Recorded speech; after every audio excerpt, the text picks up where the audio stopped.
ST ಹೋರಾಟ ಸಮಿತಿ ವತಿಯಿಂದ 42ನೇ ದಿನದ ಅನಿರ್ದಿಷ್ಟಾವಧಿ ಧರಣಿ ಅದ ರೀ ಇವತ್ತು. ಅದೇ ರೀತಿ ಅಹೋರಾತ್ರಿ 25ನೇ ದಿನದ ಸರತಿ ಉಪವಾಸ ಸತ್ಯಾಗ್ರಹ ನಡೆದದ.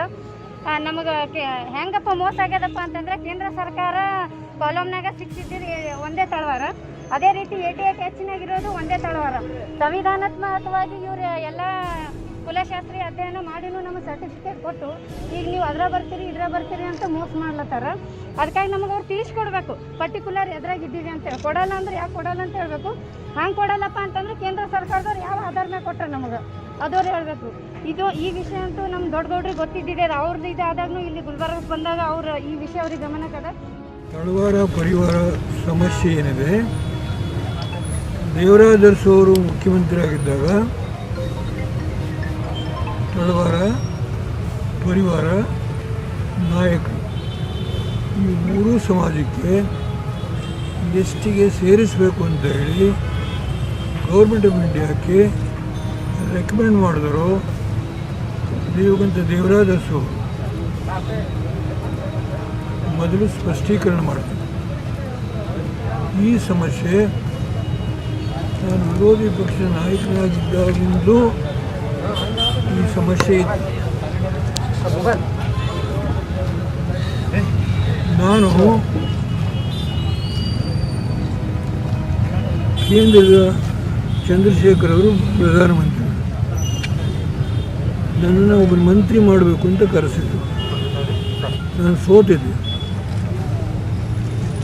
ಆ ಸಂದರ್ಭದಲ್ಲಿ ಚಂದ್ರಶೇಖರ್ಗೆ ಮನವಿ ಮಾಡಿದೆ, ನಾನು ಮಂತ್ರಿ ಆಗೋದಕ್ಕೆ ಬದಲಾಗಿ 4 ಡಿಮಾಂಡ್ ಇಟ್ಟಿದ್ದೀನಿ. ಅದರಲ್ಲಿ ಇದು ಒಂದು. ಪರ ತಳವಾರ ನಾಯಕರು ಸೇರಿದಂತೆ ಇವನ್ನ ಎಸ್ಟಿಗೆ ಸೇರಿಸಬೇಕು ಅಂತ. ಇದು ಯಾರು ಯಾವ ಸಂದರ್ಭದಲ್ಲಿ ನೆನೆಸ್ಕೊಳ್ತಾರೆ ಅದು ವಿಷಯ ಬೇರೆ.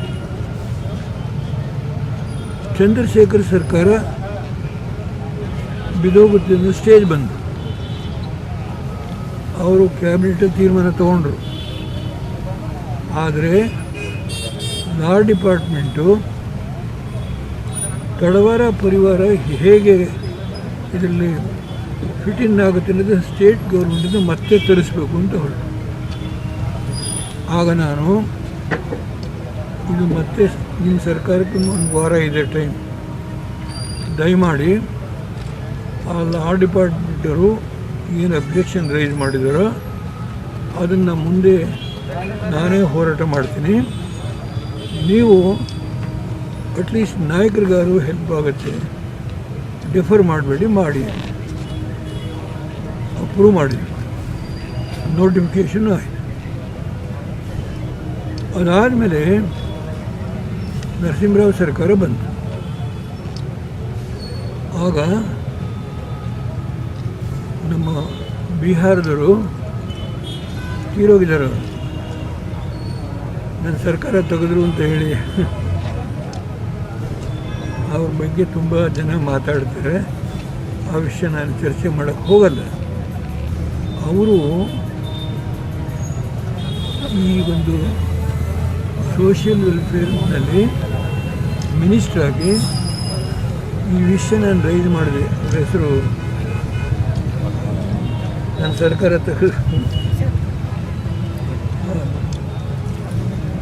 ಕಾಂಗ್ರೆಸ್ ಪ್ರೆಸಿಡೆಂಟ್ ಆಗಿದ್ದರು ಸೀತಾರಾಮ್ ಕೇಸರಿಯವರು ಅವತ್ತು ನರಸಿಂಹರಾವ್ ಸರ್ಕಾರದಲ್ಲಿ ಸೋಷಿಯಲ್ ವೆಲ್ಫೇರ್ ಮಿನಿಸ್ಟ್ರು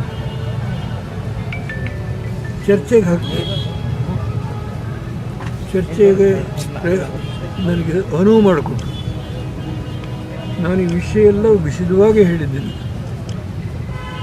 ಅವ್ರು ಹೇಳಿದರು, ಹೌಸಲ್ಲಿ ಪ್ರಾಮಿಸ್ ಮಾಡಿದ್ದಾರೆ, ದೇವೇಗೌಡರೆ ನೀವು ಹೇಳೋದ್ರಲ್ಲಿ ಯಾವುದೇ ಭಿನ್ನಾಭಿಪ್ರಾಯ ಇಲ್ಲ. ಈ ದೇಶದಲ್ಲಿ ಕಾಶ್ಮೀರದಿಂದ ಹಿಡಿದು ಕೆಲವು ಸ್ಟೇಟ್ಸಲ್ಲಿ, ಕೆಲವು ರಾಜ್ಯಗಳಲ್ಲಿ ಈ ಥರ ಸಮಸ್ಯೆ ಇದೆ.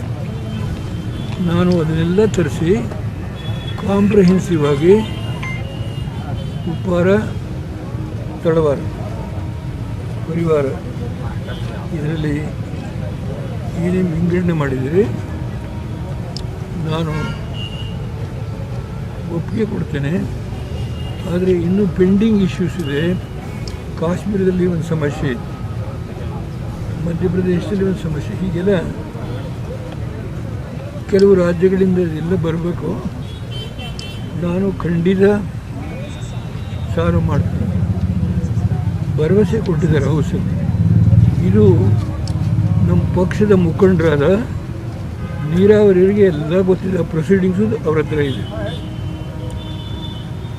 ಮುಂದೇನಾಯಿತು ಅಂದರೆ ನಾನು ಯಾರ ಮೇಲೂ ದೂರಕ್ಕೆ ಹೋಗೋದಿಲ್ಲ. ಏನೇನು ನಡೀತಾ ಇದೆ ನಿಮಗೆಲ್ಲ ಗೊತ್ತಾಗುತ್ತೆ. ಇದು ಜನಗಣತಿ ಮಾಡ್ಕೊಂಡಿದ್ದಾರಂತೆ, ಅದು ಬೇರೆ ಬೇರೆ ಥರ ಇಶ್ಯೂಸನ್ನೇ ಈ ಹೊಸದಾಗಿ ಉದ್ಭವ ಆಗಿದೆ. ಆದ್ದರಿಂದ ಈಗ ಅದರ ಬಗ್ಗೆ ನಾನು ಪ್ರತಿಕ್ರಿಯೆ ಮಾಡೋದು ಸೂಕ್ಷ್ಮವಾಗಿ ಗಮನಿಸ್ತಾ ಇದ್ದೇನೆ. ಏನೇನಾಗಿದೆ ಈ ರಾಜ್ಯದಲ್ಲಿ. ಕಾಲ ಬಂದಾಗ ಇದರ ಬಗ್ಗೆ ನನ್ನ ಪ್ರತಿಕ್ರಿಯೆ ಏನಿದೆ ವ್ಯಕ್ತಪಡಿಸಲಿಕ್ಕೆ ಚುನಾವಣೆಗೋಸ್ಕರ ಮಾಡಿದ್ದಲ್ಲ, ಇದು ಅವಕಾಶ ಸಿಕ್ತು ಪ್ರಯತ್ನ ಮಾಡೋದು. ಈಗ ಅದರಿಂದ ನನಗೇನು ಸ್ವಂತ ಏನು ಉಪಯೋಗ ಆಗಿದೆ ಉಪಯೋಗ ಆಗಿಲ್ಲ ಚರ್ಚೆ ಮಾಡೋಕ್ಕೆ ಹೋಗಲ್ಲ ನಾನು. ಅವರವರ ಸ್ವಾತಂತ್ರ್ಯ, ಅವರಿಗೆ ಶಕ್ತಿ ಬಂದಾಗ ನಡ್ಕಡೆ ನನ್ನ ಸಂಬಂಧ ಇಲ್ಲ. ಅದ್ರ ಬಗ್ಗೆ ಈ ಇಶ್ಯೂಸನ್ನು ಲೋಕಸಭೆಯಲ್ಲಿ ಇಲ್ಲ ನಾನು, ಆದರೆ ರಾಜ್ಯಸಭೆಯಲ್ಲಿ ಇರೋದ್ರಿಂದ ಈ ಇಶ್ಯೂಸನ್ನು ಭಾಳ ದೂರ ಚರ್ಚೆಗೆ ತೊಗೊಂಡು ಇವತ್ತು ನಾಮಿನೇಷನ್ ಪೇಪರ್ ಫೈಲ್ ಮಾಡಲಿಕ್ಕೆ ಯಾಕೆ ಬಂದೆ? ಈ ದೇಶದ ಒಬ್ಬ ಮಾಜಿ ಪ್ರಧಾನಮಂತ್ರಿ ಯಾಕೆ ಇವತ್ತು ಈ ಭಾಗದಲ್ಲಿ ಏನೇನು ಅಪಪ್ರಚಾರಗಳಿದೆ ವಿಠಲರವ್ರನ್ನ ನಾನು ಕರೆದು ಮಾಡಿದೆ. ಯಾರ್ದೇನಿಲ್ಲ, ಯಾರು ಶಿಫಾರಸಿಲ್ಲ. ಈ ಸಮಾಜ ಅಪಪ್ರಚಾರ ನನ್ನ ಮೇಲೆ ಮಾಡಿದ್ರಿಂದ ಸ್ವಲ್ಪ ಹಿಂದೆ ಸರಿದೆ. ನೇರವಾಗಿ ಹೇಳ್ತೀನಿ, ಪಾಪ ಆ ಸನ್ನಿವೇಶಕ್ಕೆ ಮೋಸ ಮಾಡ್ತಾರೆ. ನಮ್ಮ ಮುಗ್ಧ ಮತದಾರರನ್ನ ಸೆಳೆಯುವ ತಂತ್ರ ಕುತಂತ್ರ ಎಲ್ಲ ಮಾಡ್ತಾರೆ. ಆ ಕಾಲ ಹತ್ತಿರ ಬಂದಿದೆ. ಯಾರ್ಯಾರಿಗೆ ಏನೇನು ಮಾಡಿದೆ ಯಾವ ಸಮುದಾಯಕ್ಕೆ ಹಿಂದೆ ದೇವರಾಸನೂ ಮಾಡಲಿಲ್ಲ. ನಾನು ಮುಸ್ಲಿಂ ಇದೆಲ್ಲ ಹೇಳಕ್ಕೆ ಹೋಗಲ್ಲ. ಇಲ್ಲ, ನನ್ನ ಹೋರಾಟದ ದಿನಗಳು 2023ವರೆಗೂ ಈ ರಾಜ್ಯದಲ್ಲಿ ಈ ಪಕ್ಷನ ಮತ್ತೆ ಅಧಿಕಾರಕ್ಕೆ ತರಲಿಕ್ಕೆ ಈ ಯಾರ್ಯಾರು ಏನೇನು ಮಾತಾಡಿದ್ರೆ ಗೊತ್ತಿದೆ. ಇವ್ರ ಹೆಗಲ ಮೇಲೆ ಅವ್ರ ಹೆಗಲ ಮೇಲೆ ಇರಲಿ, ಅದೆಲ್ಲ ಹೋರಾಟ ಮಾಡ್ತೀನಿ. ನಿಮ್ಮದು ಸಭೆ ಮುಂದಿಟ್ಕೊಂಡು ಹೋರಾಟ. ಸುಮಾರು 80ರ ದಶಕಗಳಿಂದ ಅನ್ಯಾಯ ಆಗ್ತಾ ಬಂದಿದೆ. ನಾನು ಚಂದ್ರಶೇಖರ್ ಸರ್ಕಾರ ಇದ್ದಾಗೂ ಕೂಡ ಈ ತಳವಾರ ಪರಿವಾರ ಮತ್ತು ಉಪ್ಪಾರ ಸಮುದಾಯಗಳಿಗೆ ನಾನು ಪರಿಶಿಷ್ಟ ಪಂಗಡಕ್ಕೆ ಸೇರಿಸಬೇಕಂತೇಳಿ ನಾನು ಅವತ್ತಿನ ಹಂಗಾಮಿ ಪ್ರಧಾನಮಂತ್ರಿ ಆದಂಥ ಚಂದ್ರಶೇಖರ್ ರಾವ್ ಪಾಟೀಲ್ ಅವ್ರಿಗೆ ಹೇಳಿದೆವು. ಇವತ್ತೇನಪ್ಪ ಅಂದರೆ ಅದು ಇಲ್ಲಿ ಕರ್ನಾಟಕ ರಾಜಕೀಯದಲ್ಲಿಂತ ಮತ್ತು ಇದೇ ರೀತಿ ಕೈ ಬಿಟ್ಟು ಹೋದರು. ಕಡೆಗೆ ನಾಯಕರಿಗೆ ನ್ಯಾಯ ಸಿಗಲಿ ಅನ್ನೋ ಒಂದು ಕಾರಣಕ್ಕಾಗಿ ಅವತ್ತು ನಾನು ಆ ಹೋರಾಟ ಕೈ ಬಿಟ್ಟಿದ್ದೀನಿ. ಇವತ್ತೇನಪ್ಪ ಅಂದರೆ ಮತ್ತು ಅದೇ ಪರಿಸ್ಥಿತಿ ಮರುಕಳಿಸದ. ಏನಪ್ಪ ಅಂದರೆ ದೇವರಾಜ್ ಅರಸು ಕೂಡ ಏನಪ್ಪ ಅಂದರೆ ಇದಕ್ಕೆ ರೆಫರ್ ಮಾಡಿದರು. ನಾನು ಕೂಡ ಇದಕ್ಕೆ ನ್ಯಾಯ ಕೊಡಿಸೋಂಥ ಸಂದರ್ಭದಲ್ಲಿ ಇದಕ್ಕೆ ನಾನು ರೆಫರ್ ಮಾಡಿದ್ದೆ. ಇವತ್ತು ಮತ್ತೆ ಅದೇ ಪರಿಸ್ಥಿತಿ ಏನಪ್ಪ ಅಂದ್ರೆ ಮರುಕಳಿಸದ. ಈ ಕಾರಣಕ್ಕಾಗಿ ಏನಪ್ಪ ಅಂದ್ರೆ ನಾನು ಈ ಸಮಾಜಕ್ಕೆ ಏನಪ್ಪ ನ್ಯಾಯ ಕೊಡಿಸ್ಲಿಕ್ಕೆ ನಾನು ಹೋರಾಟ ಮಾಡ್ತೀನಿ. ಮುಂದಿನ ದಿನಗಳಲ್ಲಿ ಏನಪ್ಪ ಮೊದಲು ಹಿಂದಿನ ದಿನಗಳಲ್ಲಿಯೂ ಕೂಡ ಏನಪ್ಪ ಅಂದ್ರೆ ಈ ಸಮಾಜಕ್ಕೆ ಮತ್ತು ಈ ಕೋಲಿ ಕಬ್ಬಲಿಗ ಮತ್ತು ತಳವಾರ ಪರಿವಾರ ಸಮುದಾಯಕ್ಕೆ ತಿಳಿಸಲು ವಿಠಲ ನೆಹರೂರ್ ಅವರಿಗೆ ಯಾವ ರೆಫರೆನ್ಸ್ ಇಲ್ಲಾರದೇ ಕರೆದು ಏನಪ್ಪ ಅಂದ್ರೆ ಅವ್ರಿಗೆ ಒಂದು ಸ್ಥಾನಮಾನ ಕೊಟ್ಟು ಇದು ತಂದಿದ್ದೆವು. ಉದ್ದೇಶಪೂರ್ವಕವಾಗಿ ಈ ಭಾಗದ ಎಲ್ಲ ಅಥವಾ ರಾಜ್ಯ ಮಟ್ಟದ ಪ್ರಾದೇಶಿಕ ಪಕ್ಷಗಳು ಕೂಡ ಏನಪ್ಪ ವಿನಾಕಾರಣ ಏನಪ್ಪ ಅಂದರೆ ಮನಸ್ತಾಪ ತಂದಿಸಿ ನಮಗೆ ಅವ್ರು ಇದು ಮಾಡಿದರು. ಇವತ್ತು ಕೂಡ ನಾ ಆ ಸಮುದಾಯ ಮರೆತಿಲ್ಲ. ನಾ ಇವ್ರ ಪರವಾಗಿದ್ದೀನಿ. ನಾ ತಳವಾರ ಪರಿದವ್ರಿಗೆ ನ್ಯಾಯ ಕೊಡಿಸ್ತೀನಿ, ಕೋಲಿ ಕಬ್ಬಲಿದವ್ರಿಗೆ ನ್ಯಾಯ ಕೊಡ್ತೀನಿ. ಮುಂದಿನ ದಿನಗಳಲ್ಲಿ ಏನಪ್ಪ ಅಂದರೆ ಚುನಾವಣೆ ಬಂದಾಗ ನಿಮ್ಗೆ ಏನಪ್ಪ ಅಂದ್ರೆ ಆಗ್ರಹವಾಗಿ ಪರಿಗಣಿಸಿ ನಿಮಗೆ ನಮ್ಮ ಪಕ್ಷದಲ್ಲಿ ಏನೇನು ಸಿಗಬೇಕಾದ ಸ್ಥಾನಮಾನಗಳು ಕೊಡ್ತೀವಿ ಅಂತೇಳಿ ಒಂದು ಭರವಸೆ ಕೊಟ್ಟ ಜೊತೆಗೆ ಇವತ್ತು ತಳವಾರ ಪರಿದವ್ರಿಗೆ ಕೂಡ ನ್ಯಾಯ ಕೊಡ್ತೀನಿ ಅಂತೇಳಿ ಏನಪ್ಪ ಅಂದ್ರೆ ಮಾನ್ಯ ಮಾಜಿ ಪ್ರಧಾನಮಂತ್ರಿಗಳಾದ HD ದೇವೇಗೌಡ ಅವರು ಏನಪ್ಪ ನಮಗೆ ಭರವಸೆ ಕೊಟ್ಟು ಇವತ್ತೇನಪ್ಪ ಅಂದ್ರೆ ನಮ್ಮ ಹೋರಾಟಕ್ಕೆ ಶಕ್ತಿ ತುಂಬಿದ್ದಾರೆ. ನಮ್ಮ ಈ ವೇದಿಕೆ ಮುಖಾಂತರ ಅವ್ರಿಗೆ ಎಲ್ಲರಿಗೂ ಬಂದ ತುಂಬ ಹೃದಯದ ಧನ್ಯವಾದಗಳು ಹೇಳ್ತೀನಿ. आज का दिन तो 42 का है और जो हम अनशन पे जो बैठे हैं तो 25 डेज़ हुआ। मतलब अभी जो हमारे देवेगौड़ा जी आए थे तो उन्होंने कहा कि पहले भी हमारे समाज पर या फिर अभी जो तलवार और परिवार के समाज पर जो अन्याय चल रहा है वो पहले से भी है। तो उनके नज़र में भी वो था। तो उन्होंने उस टाइम पे कुछ कारण की वजह से उन्होंने बीच में छोड़ दिया था। अब उनका कहना है कि मैं तब भी ये इस समाज के साथ था और अब भी हूँ। जो भी प्रॉब्लम्स आएगा ये समाज के ऊपर अभी जो समस्या चल रहा है तो उनका वो ये भरोसा दे के गए हमें कि आने वाले दिनों में जितना उनसे होता है, जितना उनसे बन सकता है तो हमारा हेल्प करेंगे। और जो एसटी का जो अभी तो फ़िलहाल सेंट्रल ने दिया था और स्टेट ने वापस ले लिया तो इस बारे में उन्होंने कहा है कि मैं गंभीरता से इस विषय को ले लूँगा और जो भी अपने से बनता है और पूरी तरह से कोशिश करके न्याय दिलाने की कोशिश करूँगा और न्याय दिलाऊँगा। और उन्होंने ये भी याद रखा है कि जब हमारे नायक थे विठल हेरूर जी तो उन्होंने किसी का रेफरेंस के वजह से या फिर किसी का रिकमेंडेशन के वजह से उनको कुछ स्थान नहीं दिया था।